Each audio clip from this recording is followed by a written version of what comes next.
आयुक्तांनी याचं उत्तर दिलं पाहिजे आणि ते जे आरोप आहेत त्या विभागाचे त्यांची चौकशी व्हायला पाहिजे. हे संपूर्ण महाराष्ट्रात सुरू आहे. जळगावला उमेदवारांचं किडनॅपिंग केलं माघार घेत नाही म्हणून आणि जबरदस्तीने माघार घ्यायला लावली आणि बिनविरोध निवडून येण्यासाठी.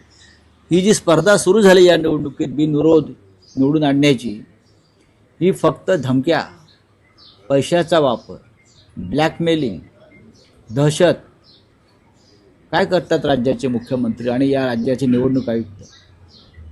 इतक्या मोठ्या प्रमाणामध्ये कधी महानगरपालिकेला बिनविरोध लोक निवडून आलेच नव्हते.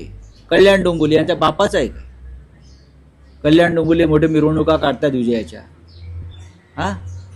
आम्हाला माहीत नाही कशा धमक्याने कसे ब्लॅकमेल करून आणि कसं दहशत निर्माण करून लोकांना मागे घ्यायला लावलं.